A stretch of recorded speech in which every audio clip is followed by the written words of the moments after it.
La Lomita is our mother church and the mission of our parish now.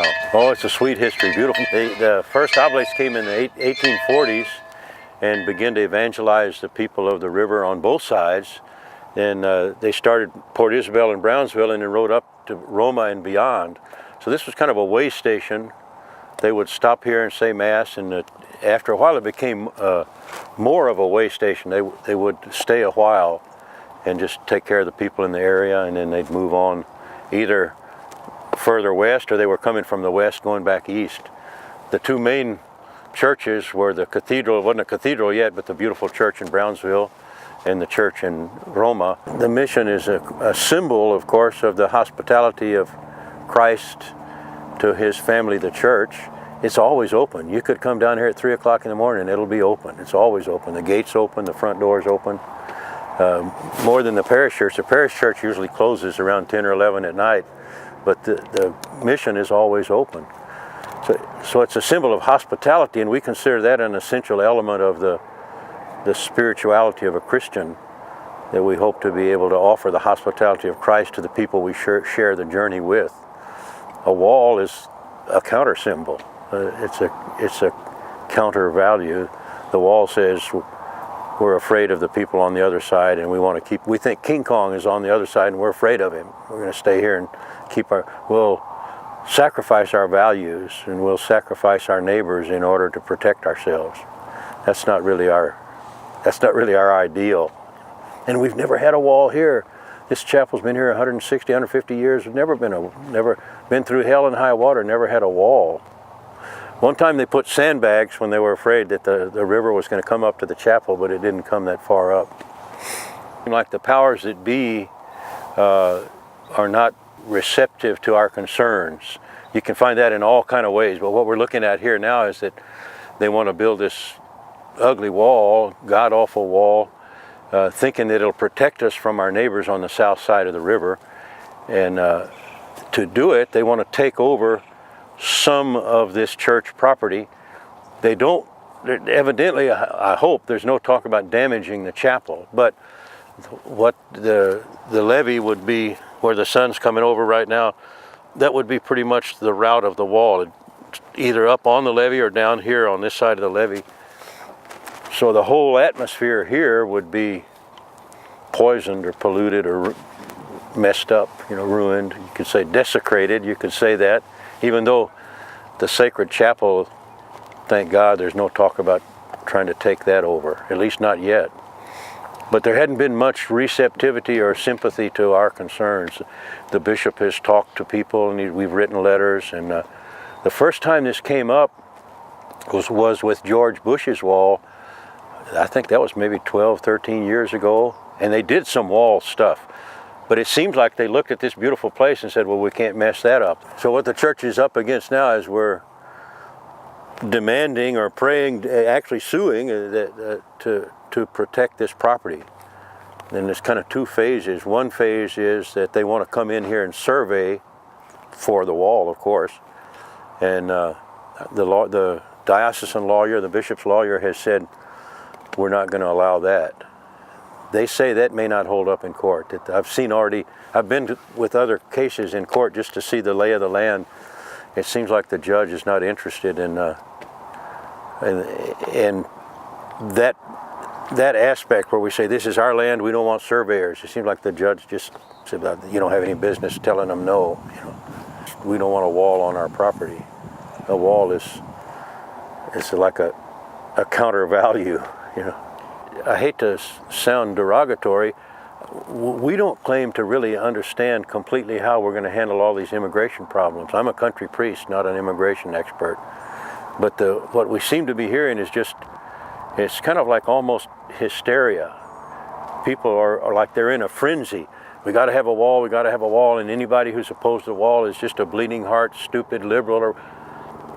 That's not true. But what we're hearing is that the wall would protect us from savages across the border who want to come in and raise hell with us. But we've been living here, we don't have that happening. There are poor people that come across to look for jobs, and there are people smuggling drugs. But even if you could say this wall will solve all of that, it'd still be a damn shame to do it with a wall. If we're the biggest, richest, most powerful, smartest, most compassionate country in the world, we ought to be able to come up with a better deal than that, a better deal than a wall. Chapel says, this is Mama's place. Y'all come on in and make yourselves at home. The wall says, we're scared of you and we don't want you to come in here, and we're afraid you're going to hurt us, and we don't want anybody to come here. We want to hide behind this wall and not be bothered by people that we haven't met yet. And it does say that. It'd be interesting to just get kind of a survey of the people on the other side.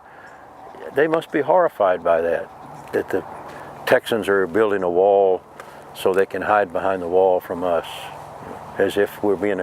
That's what the hype is, that we're being attacked. They're saying this is a great crisis.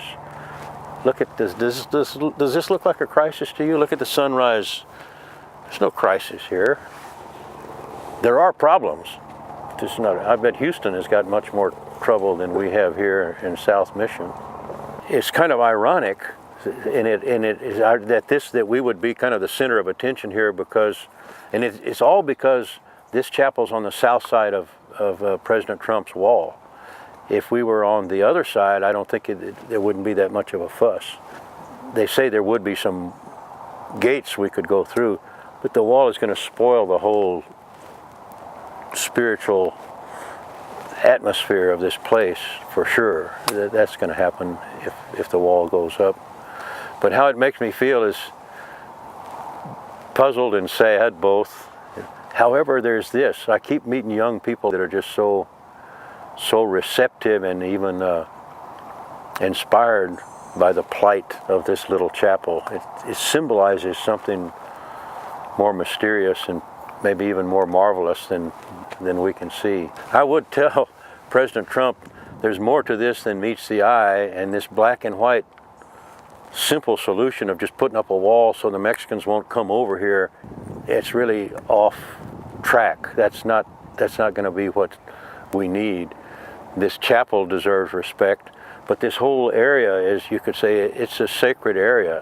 What one of my classmates said, he said, let's pray that his heart will be open to the graces flowing from these sacred places. I imagine telling him something like that it'd be like I was speaking Greek, but I would say I pray that your heart will be open to the graces, that this is an ancient place of prayer, and the people up and down the border, they're not all outlaws. We come from a long line of humble and gentle and kind and generous people who would take Donald Trump in if he was down and out, and feed him and care for him. Your response to our problems is really obscene to us. I would try to tell him that. I don't know. I don't think he wants to hear what I have to say, of course. But finding out that there were quite a few people around here, I would have said, and that's what I thought, the vast majority of the people in the valley would not want a wall at all. They would be horrified at the idea. But now it seems like there may be more people, at least, I don't know what to do, maybe the hype. There was all people kind of coming out there with the red hats and MAGA and saying, well, we want to support the president, whatever he does. That kind of fanaticism worries me. I don't know what I would say, except just there's more to this than meets the eye. Back off and think this thing over. Maybe I would say, do unto others as you would have them do unto you. You know, why would you want to do something like that just to protect yourself? Maybe tell them, I hope you'll pray for wisdom and pray for a kind of a creative courage. They talk as if they're very courageous, but I'm very uneasy about all that. It sounds more like they're just angry, maybe even hysterical. There was a lot of hysteria. That's not good for your soul. I'll think of something better, as I said, when I'm driving home. But I would like to say we want to be good neighbors, and to those who are just disgusted with us, there are those who are, it seems now more than we thought, that are just angry and really maybe almost despise our point of view. I just say, well, have mercy on us, we would have mercy on you. That you stop and think about what's going on here. This is all in the heat of the moment. A lot of wisdom and a lot of clarity is being lost.